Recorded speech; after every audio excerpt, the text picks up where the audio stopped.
Welcome to Gracefully Greying. I am your host, Attorney Henry Gornbein.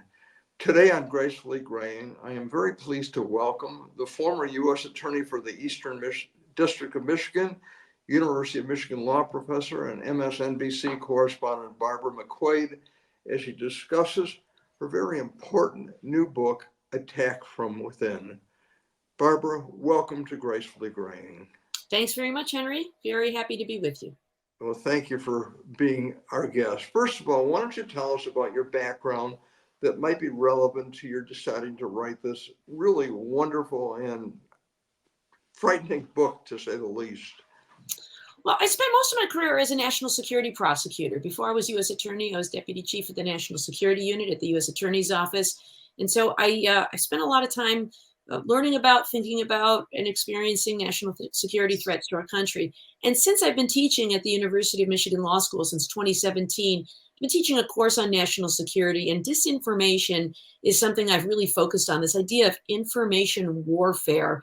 The internet makes this a new weapon that we are not always prepared for. And so it's been a topic of my interest, my research, my teaching for a number of years. And so I hope to share some of that perspective with people who want to learn more about it. So what prompted you to finally write a book? I mean, writing a book is quite a big undertaking, to say the least. Well, as a professor, it's really a wonderful thing because we have the space to do research and writing. When I was working as a prosecutor, you're running from one fire to the next, trying to just, keep up with the crush of business. But when you are in academia, in addition to teaching during the summers and other time, I have time for more deep dives to read, to talk to people, to interview people, to research, to think, to write. And so over the past several years, that's really been the focus of my work. So I'd say since about 2018, this is an area I've been researching and decided to write about it. I wrote, shorter blog pieces, but finally decided to kind of put it all together in a book that could be accessible to ordinary people, to help people recognize and identify the tactics of disinformation so that we can all better be prepared to identify them and defeat them. Barb, what is the main thesis of your book? Well, the main thesis really is that truth matters, and that regardless of our political tribe, we really need to set aside our allegiance and our desire to win and understand the importance of truth in democracy. That's really the central thesis. But I think it's been under attack, Henry, in two main ways that make this problem so acute at this moment. One of them is social media. Never before have people had the ability to send a message that could reach millions of people in an instant, and to do so anonymously or under some false persona. So, that's one thing. Everybody has at their fingertips this incredible weapon. The other thing I think is that our society has really never been more polarized. Certainly we've had conflicts over our nation's history, over big issues, but the deliberate strategy of political parties to polarize us, I think, is at an all-time high. And part of that is because political operatives have data that shows that they are better off trying to double down on their base than they are trying to convince independents and the persuadable middle to vote for them. So since the 1990s, we've seen this shift in political strategy. There was a time, Henry, you probably remember, all my life it's been this way, where in primary elections, you see political candidates cultivate, if it's Republicans, the far right, if it's Democrats, the far left. And then in the primary, or in the general election, come together and try to attract those swing voters and those moderates and middle of the road voters, frankly, most of us. But what the data actually shows is it's a better bet in the general election to double down on your base, because if you can motivate your base to show up, that is reliable voters in either the Democratic Party or the Republican Party, that those voters will be reliably in your column. Those independents, those swing voters, they might vote for you and they might vote for the other guy. So what we'd rather do is excite our base and let them believe that this is an existential crisis, that we've never seen anything like this before and you have to show up. And the middle of the road voters get exhausted and say, I can't stand either one of them. I don't want to vote at all. I'm either going to sit this one out, or I'm going to vote for some third party candidate who is not going to make a dent in the general election. And that leaves us with this political climate of great polarization where people care more about winning than they do about actual ideas. Well, that's what's terrifying. It's like it's lost any sense of reality. It's all about winning. And what's sad is I personally received so many emails asking for money from both Republicans and Democrats and independents. And it's like I want to turn off all these streaming devices because it gets worse with every election. Now it's just become totally out of control. What are some of the tactics of disinformation that you can tell our viewers about, Barbara? Yeah, so one of the tactics is this idea of declinism, that society is going downhill and that extreme times call for extreme measures. This was a tactic that goes back to, Adolf Hitler. After World War I, Germany was defeated, of course, and Hitler seized that moment of economic downturn, what he called the shame of the German people, and tried to utilize that to suggest that the country was in terrible shape and therefore extreme measures were necessary. That allows him to point to scapegoats, in his case, Jewish people, and to impose extreme measures, including suspending the Constitution. And so we see some of those same things today, right? We hear about how our country is in ruins, our cities are in shambles, American carnage. Everything is terrible in our country. In fact, if you look at objective measures of our country, we have our problems, to be sure, but our country is really in great shape compared to other times. Unemployment is down, gross domestic product is up, crime is down, infant mortality is down, the Dow Jones stock market is at an all-time high. And so despite all of these good things, we've learned how to fight diseases, we're living longer. You would think that our country is in ruins to hear politicians talk about it, because what they want to do is get us excited about these culture war issues. And so instead of focusing on solving real problems, immigration is a real problem, but instead we have people baiting us in fear mongering about how people are trying to replace us with others, with Black and brown people or Jewish people who are not like us, trying to appeal in the most cynical way possible to Christian nationalism. All of these things, whether the issue is guns, the LGBTQ community, affirmative action, DEI initiatives, whatever it is, trying to stoke division in society so that there are some scapegoats. And so, we can point to immigrants, we can point to the LGBTQ community as trying to, falsely groom your children for pedophilia. If we can paint the other side as demons and terrible and an existential threat to our democracy, then winning is what matters most. And if winning is what matters most, then any ends will justify, any means are justified because of those ends. And so that's when you hear things like, Donald Trump talking about being a dictator for a day, or going after his political rivals with criminal prosecution. I mean, these are things that violate the rule of law. But when people are convinced that their side matters over this other side that is trying to, attack their vision of America, then people can justify all sorts of bad behavior that is inconsistent with our democratic values. It's terrifying. Watching the news or reading the paper, it seems like one of the two political parties is really trying to demonize. And I'll say it like it is. It's Trump's message is really everything about negativism, that America has fallen really horribly and you've got to make it great again. And it's so negative, and everything is about retribution, revenge, and it's terrifying.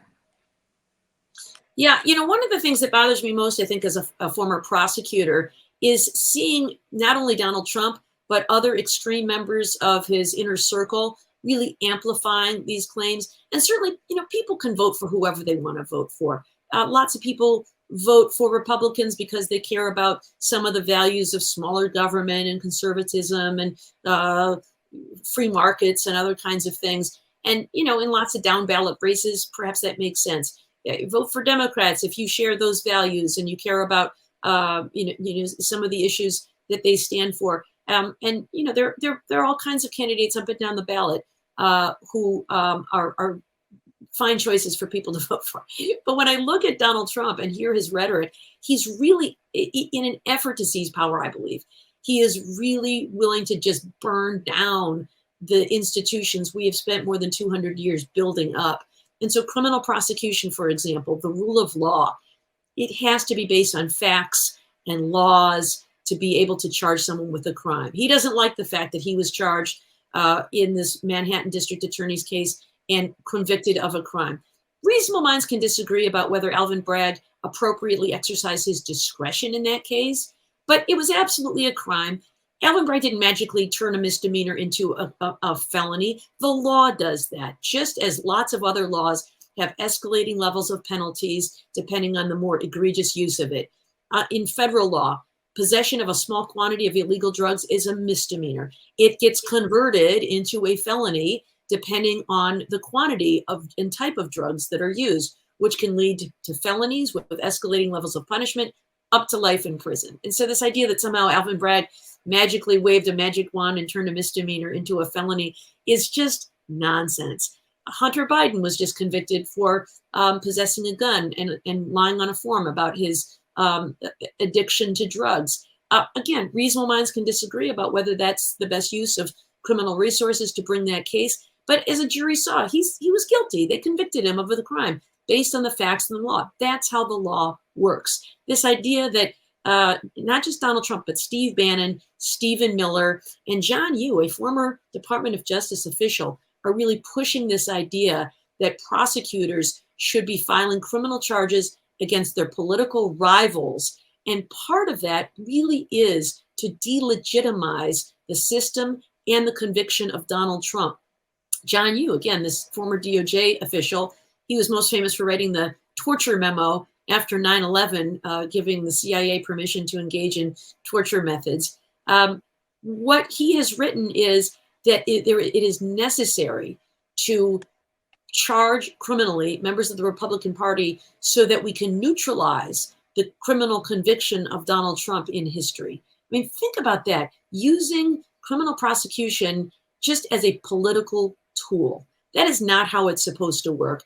I am hopeful and confident that there are plenty of checks and balances in the system, like grand juries, like probable cause, like an independent judiciary, and like members of the public who become jurors, who can serve as a safeguard against politically motivated prosecutions. But even this drumbeat to talk about using prosecution as a political weapon, I think undermines public confidence in how the rule of law works and in the legitimacy of criminal prosecution. And where that leads long-term, Henry, is in people distrusting the legal system and perhaps being inclined to take the law into their own hands. Now, maybe not ordinary citizens like you and me, but certainly people like those who attacked the Capitol on January 6th, or the man who attacked an FBI office in Cincinnati after the search at Donald Trump's Mar-a-Lago home. People hear these things and take it as a call to action. It's incredibly dangerous and reckless, and it undermines our institutions that protect all of us. Well, what's frightening is this morning, Speaker of the House Johnson is trying to demonize, saying that the Bidens are a criminal enterprise, and that on one hand, they're saying that Trump should not have been convicted in New York, but Biden should have been. And it's just the lies and the fact that people in so much power are spewing so much information. This is what gets to me. And, what can I say? It's terrifying. And it's like the bulk of the Republican Party, sadly, is just following Trump like lemmings. Yeah, I don't know if it's the bulk of the Republican Party, but certainly those in many in leadership positions are doing that. You know, Mike Johnson, you mentioned, he said something so disturbing, which is, I'm sure the Supreme Court isn't going to let this stand. I know some of those justices, and I think they're going to be disturbed by this. That suggests that he's having sort of private side conversations about this case. I'd be surprised if that were actually true. But again, it undermines public confidence in prosecution. But there are things that we can do, Henry. We can talk to our friends and neighbors when they hear these things. One of the things that's so damaging when these people in positions of leadership say these things is that ordinary people who listen to it believe it to be true, and it has influence on them. I think if we can, we as lawyers have a responsibility, I think, to talk to people about how the system works, about the safeguards in the legal system, about how criminal prosecution, it is unethical to use criminal prosecution to go after one's political rivals. I also think the other thing that we ought to be talking about is this disinformation about the Biden crime family. That is a new key phrase that we are hearing members of Congress use. This is another tactic of disinformation that Hitler wrote about in Mein Kampf. Simple, repeatable phrases that you can say gets into the mind and the psyche of the public. It's a marketing trick, right? It's like got milk or just do it or where's the beef? All of these little phrases are used because they get into the public consciousness. And in the same way we heard lock her up and stop the steal, drain the swamp, and all of these catchy little phrases that Donald Trump has used throughout his campaigning, the new one seems to be the Biden crime family. Now, no doubt, Hunter Biden has been convicted in a court of law legitimately for lying on a form about his drug addiction in purchasing a gun. That's a crime. That doesn't make their family a crime family. He's also been charged with tax offenses, and he will face a trial in that case in September. Those are crimes. There's been no evidence that Joe Biden has been involved in crimes. There's been no evidence that any other member of his family has been involved in crimes. And so this language, this idea of the Biden crime family is just a perfect example of how this works with a germ of information and then amplifying it. There's also this whole swirling controversy about Hunter Biden's laptop and how it contains evidence that somehow Joe Biden was influencing corruption in Ukraine and influencing corruption in China. There is absolutely no evidence of that. But you've got just enough little nuggets of information that people can use without specific claims. And if you ask people, what's the evidence that there's a Biden crime family? They'll say, I don't really know, but you should watch Fox News because they talk about it all the time. But do they? They ask a lot of questions. They suggest that what's suspicious out there. But we know ever since Donald Trump was trying to shake down the president of Ukraine, Zelensky, right, saying, just announce that there's an investigation and leave the rest to me. Or as he said to the Department of Justice in 2020, just say that the election was corrupt and leave the rest to me. He just needs that little germ of information, and then we'll spread disinformation. But I think we as lawyers need to push back about that and say, when you hear these conspiracy theories, what is the evidence and what is the source of that evidence? Because most of the time, people are unable to articulate. I guess it gets back to the thing, and almost the question is, why do these tactics work on us? And part of it seems to be, Barb, is that catchphrases, stop the steal, make America great again, they're catchy. And it's like, maybe that's why these things work. People want simple answers, and we're in a society where there are a lot of complex problems, and simple answers aren't always the best answers. But tell us more about this from your book perspective.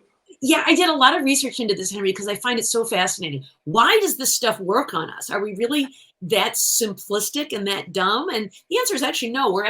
We've got complicated minds, but we are subject to manipulation because of a lot of the way we're wired and a lot of the cognitive biases that we have built to make sense of a complex world and for self-preservation. And so these are actually, common things that you would expect social creatures like us to develop to help us navigate society. But when people know how we're wired, they're able to use those cognitive biases against us. So one of them is fear.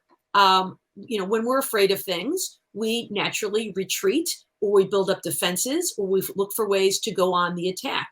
And so that is something that disinformers harness fears against us. You're going to lose what's yours. There are elites who look down upon you. There are immigrants who are coming for your job. There are people who are coming for your way of life, and we have to defeat them. That's fear, and that preys upon one of our most innate instincts, which is to protect what we have, our children, our homes, our families. So that's one. Another is our propensity to believe in conspiracy theories. It is a complicated world, and the more complicated it is, the more we seek to make sense of it. And so rather than believing things are just random and stuff happens, we want to put some order around it to be able to control this complicated world. And so when someone offers us an explanation of these forces behind the scenes who are in collusion and controlling things, we tend to believe it. One of the things that causes us to believe in conspiracy theories, again, is just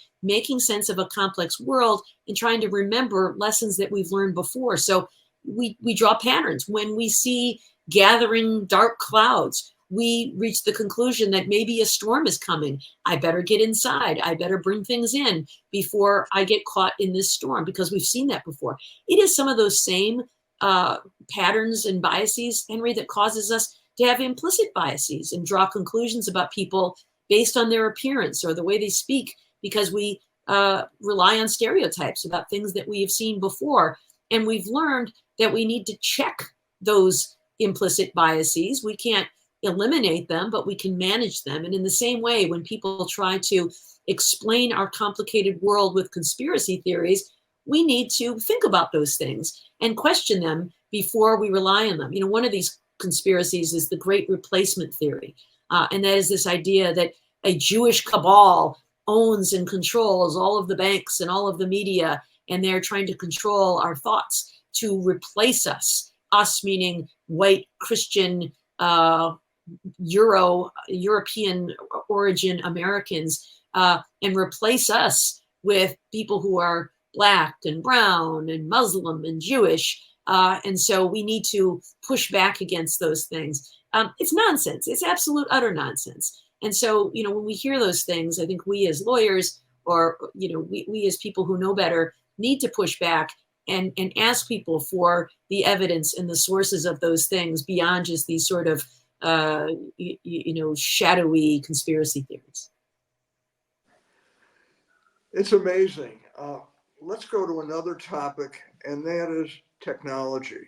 It's like, I'm old, and when I grew up, when television started, there were just 3 channels. It started with 1 or 2, and then now we have so many sources of information, and it seems now you want to turn into a certain idea, you get information from one source, you want another idea, you get another source. And so therefore we're becoming more and more isolated with more and more information. But tell us how technology is contributing to the problem of disinformation, Barb. Yes, isn't it ironic that we have access to more information than ever before, and in some ways we couldn't be more foolish? I think it's interesting. You know, throughout history, every invention brings with it incredible new opportunities, and also opportunities for abuse or harm. You know, when the airplane was invented, I don't know, the Wright brothers, I guess, invented the airplane. They also inadvertently invented the plane crash. And so these things can be wonderful tools, but they can also be harmful and dangerous. And I think we have to understand how to use them wisely. You know, throughout history, every time there's been a new innovation in communication, people have abused it for their own purposes. So, you know, the printing press leads to false propaganda through leaflets. Radio allows, you know, Hitler to go on and give all kinds of false messages. Television becomes a new medium where people see images that are influential on them. And now the internet and social media provides opportunities that are really exponentially more powerful, I think, than any of these others I have just named. One of the assignments I give to my students in my national security class, Henry, is to read the Mueller report, and not the portions about what he did or did not find about Donald Trump's campaign in 2016, but the portions about Russian efforts to sow discord in society through social media accounts that were designed to appear to be the accounts of ordinary Americans.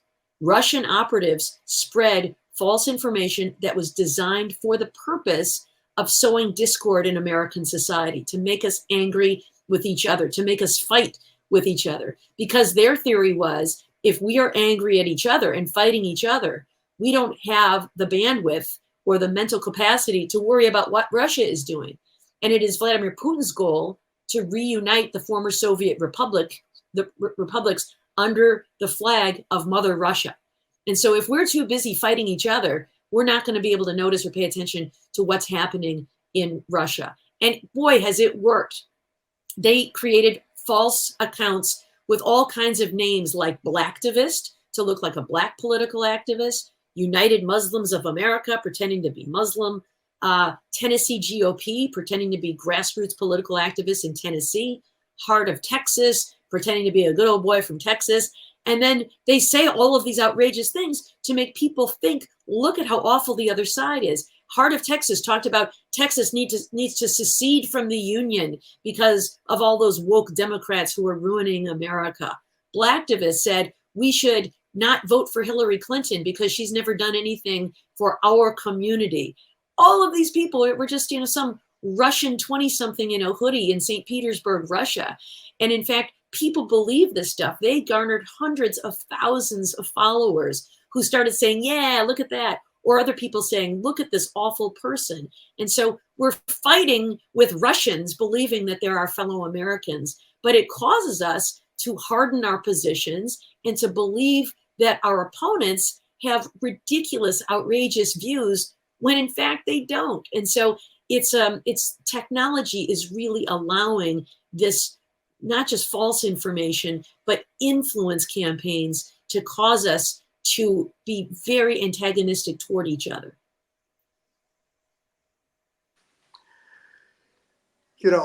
It's like, and I'm sure that this information campaign is going now. I know China's working on it, Russia's working on it, and who knows who else. We are running out of time for the first show. I would like to say, Barb, that there's so much more to cover. I'm asking that you continue if we take a short break for maybe a minute or so, and then start by discussing why some of America's virtues are some of our worst vulnerabilities as well. So, Barbara McQuade and the important book, Attack from Within, I want to thank you so much for being our guest on Gracefully Greying. I want to thank our viewers for watching Gracefully Greying, and our sponsors as well. And we're going to take a short break, and we'll be right back with more Gracefully Greying and Barbara McQuade. Thank you.